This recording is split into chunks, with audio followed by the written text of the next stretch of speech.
Hello and welcome. My name's Maxwell Flitton and you're listening to Chinese Whispers UK podcast. You can follow us now on iTunes or Facebook or YouTube. This podcast is looking at stats that are mainly abused by political activists or politicians or the media. So today we're going to be looking at climate change, which is quite apt because it is really hot outside. It's, I'd say, 32 degrees. Yeah, I've just had confirmation it's 32 degrees. We're looking at the 97% consensus on global warming. But before we do that, we have to look at two concepts. First is the scientific method. What is the scientific method? It's have a hypothesis, it's test it, and it's see if the hypothesis actually comes out.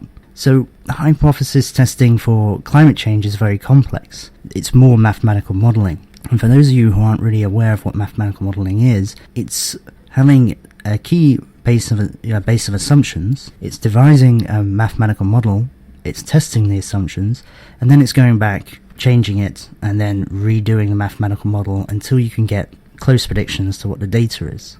This takes a lot of time. In my physics degree, I did a summer school in mathematical modelling, and you never get it right the first time. You are constantly changing the variables, changing the assumptions, and saying how far it sways in and out. And it's very simple for stuff like dropping a ball, air resistance, etc. But when the more variables come, the more assumptions you have to make, the generally longer it takes. So something like cold fusion in 1989 was announced. Within a month it was disproved all over the world because people simply just set up the apparatus and reran the experiment. With climate change, there is a lot of different variables. A very good example of this was in 2014, the BBC, which is quite a balanced news provider, highlighted that the mathematical models didn't take into account vegetation. Vegetation, if you increase the CO2 levels, then plants, they absorb CO2, they generally increase as well, and this will slightly skew, as the climate scientists realized. So climate scientists now are taking this into account with their models, and they're continually tuning this. The other distinction we have to make is that there's a difference between climate change and global warming. Climate change has always happened. We've been in an ice age before, the climate is changing, and no one tries to dispute this. There's certain politicians that will try and make out that people are not denying this. No serious scientist will do this. Instead, it's trying to work out to what degree humans actually have an influence on global warming. If they have a high influence, then we need to take action. If we don't, then what can we actually do?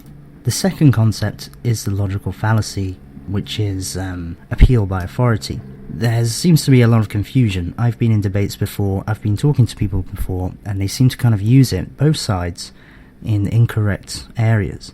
You can use your credentials to sell a product or an idea. There's actually nothing wrong with this. If I get diagnosed with cancer, I will go and see an oncologist. A consultant oncologist basically tells me that they have an adequate amount of training to recommend certain treatment plans for my cancer. However, if the oncologist starts saying, stop all your medication, start eating fish fingers, this will cure your cancer, and I'm a bit dubious and I ask him why, and he replies saying, because I'm a consultant oncologist, that is a logical fallacy to the appeal of authority. Using your credentials to sell something is fine. Refuting what other people's questions, other people's challenges based on your credentials is a logical fallacy. Now we have these two underway, we can actually look at the 97% consensus in global warming. This came from a paper that was originally written in 2007 and then in 2013 re-released by an Australian researcher called Cook at the University of Queensland. He looked at 11,944 papers, looked at their abstracts, and tried to come up how many of them were saying that humans were contributing to global warming. He made the conclusion that 97% of them were concluding this. However, there's some issues with the methodology. 66% of the papers actually had no position on global warming and human involvement in it.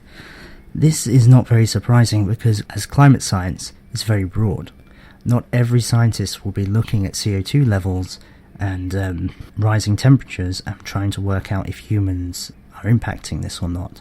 Others will be looking at CO2 levels and frog populations, or, there's a whole host of things that climate scientists do. So to find that 66% actually have no statement on it is quite reasonable.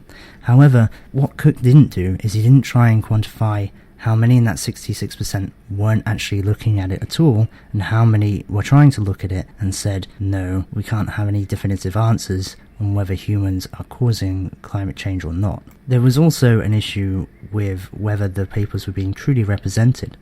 Richard Tol, a prominent economist, showed that 63% of the papers were misrepresented, and the authors actually disagreed with what Cook was saying about their papers. He did mainly correspondence and published this with the written consent of the scientists, to use the emails. The reply that Cook gave was that his work was in a peer-reviewed journal, whereas Richard Toll's criticisms were not in a peer-reviewed journal. This is the very definition of the logical fallacy of appeal to authority. So we also look at other areas. Just looking at papers is one area of trying to work out the consensus. There is another which is simply just asking scientists. In 2014, the American Meteorological Society polled all of its members. Only 26.3% of them actually replied. If you want the number, it's 1,854 members. Only 52 of the ones that replied said that humans were to blame for global warming. There could be a selection bias for this. Maybe people who just feel very passionately about disproving it were the ones who replied. However, we can't really take that into account. We can't quantify it. We can't measure for it. On conclusion, we can say that the 97% was definitely questionable. We can also say that the 52% was questionable. In fact, I'd say that trying to work out the consensus is a very tricky issue. The problem is with climate science is that it's become very politicized. People who generally try to work out the consensus generally have a political motive. So why are people using consensus statistics to forward their gain? Why do you want to? Well, it's very powerful. We have to be skeptical about industry. Tobacco industry had an issue trying to make out that cigarettes were safe. The oil industry tried to make out that lead levels were safe. And there was the issue of lead-based paint, and they tried to make out that it was safe for kids. So industry doesn't have a great track record. And of course we are always naturally questionable to a scientist who has industry backing. However, we seem to forget that there's also money to be made in government. There is greed on both sides. For instance, the US government, through the American Recovery and Reinvestment Act, is investing $42 billion in climate change mitigation and research. That is a big pot of money to take from. So there's positive incentives. If you get positive results, you'll get more funding. If you have negative results, if you make more applications to this body, they're really not going to fund you.